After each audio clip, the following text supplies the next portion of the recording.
It is not my ultimate intention to object, hopefully, but to persuade my colleagues not to object. You know, I have been watching my colleagues on television, in committee, on the Senate floor, rail about what is happening in the Ukraine, rail about the lack of action from their perspective. And here we are at a moment that after a very considered process in the Senate Foreign Relations Committee, which I'm privileged to chair, working alongside with the ranking member, Senator Corker, and with colleagues such as Senator McCain, a distinguished member of the committee, with a very strong bipartisan vote on a major piece of legislation, that in fact, when it comes time to act, we have those who say no, even though they go on TV and bemoan the lack of action. Now, I find it incredibly difficult to suggest that what the House passed can be the only response to what is happening in the Ukraine.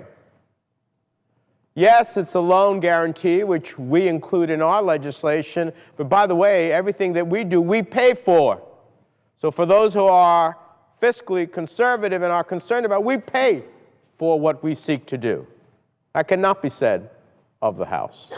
Secondly, we go beyond a loan guarantee, as important as that loan guarantee is to making an expression to the Ukrainian government, to the Ukrainian people, to our partners in Europe and in NATO. We say that there has to be responsibility taken for those who corrupted the Ukrainian government, for those who undermined its sovereignty, for those who undermined its security.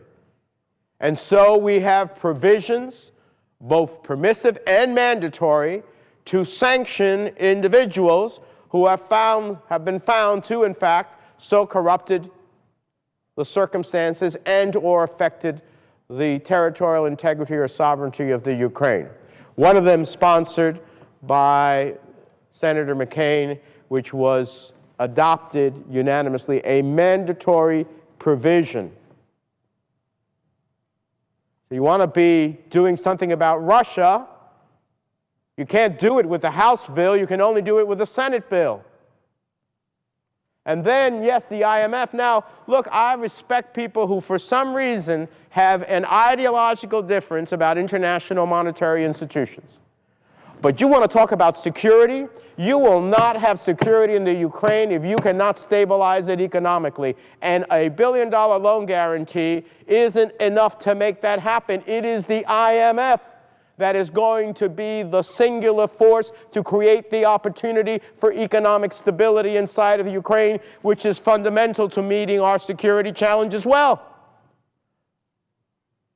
Now, to hold IMF reform hostage to the question of whether unlimited campaign money can go in our elections without deciding whether or not that is being done appropriately under the law as it exists is outrageous. There is a reason we care about Ukraine. It is not simply because we want to do the right thing by a country that has been invaded in the Crimea, and for which thousands of Russian troops and equipment are amassing along its border in eastern Ukraine. It is because this has a global consequence. If the West doesn't act, what will China say when it's looking at its territorial desires in the South China Sea? What will Iran say as we are negotiating with them about nuclear weapons?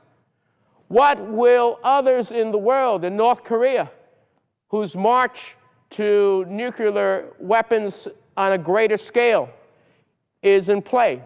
All of them will be looking at what we and the West do as it relates to the Ukraine and making a decision: how far can I go?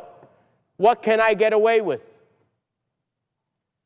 And to be able to stabilize the Ukraine, you need to ultimately have the International Monetary Fund.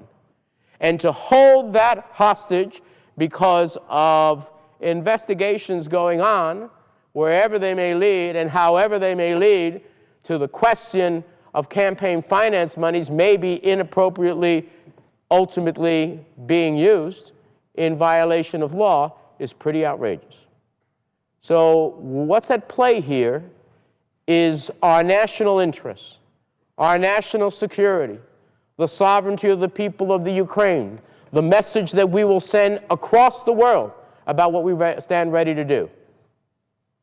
That should not be hostage to political interests that have nothing to do with those issues. So for all of those who have been getting up and making speeches, for all of those who have been going on TV with plenty of criticism, here is your opportunity to act, and act now. And there is no reason that we cannot do that at this moment. With that, Madam President, I yield the floor.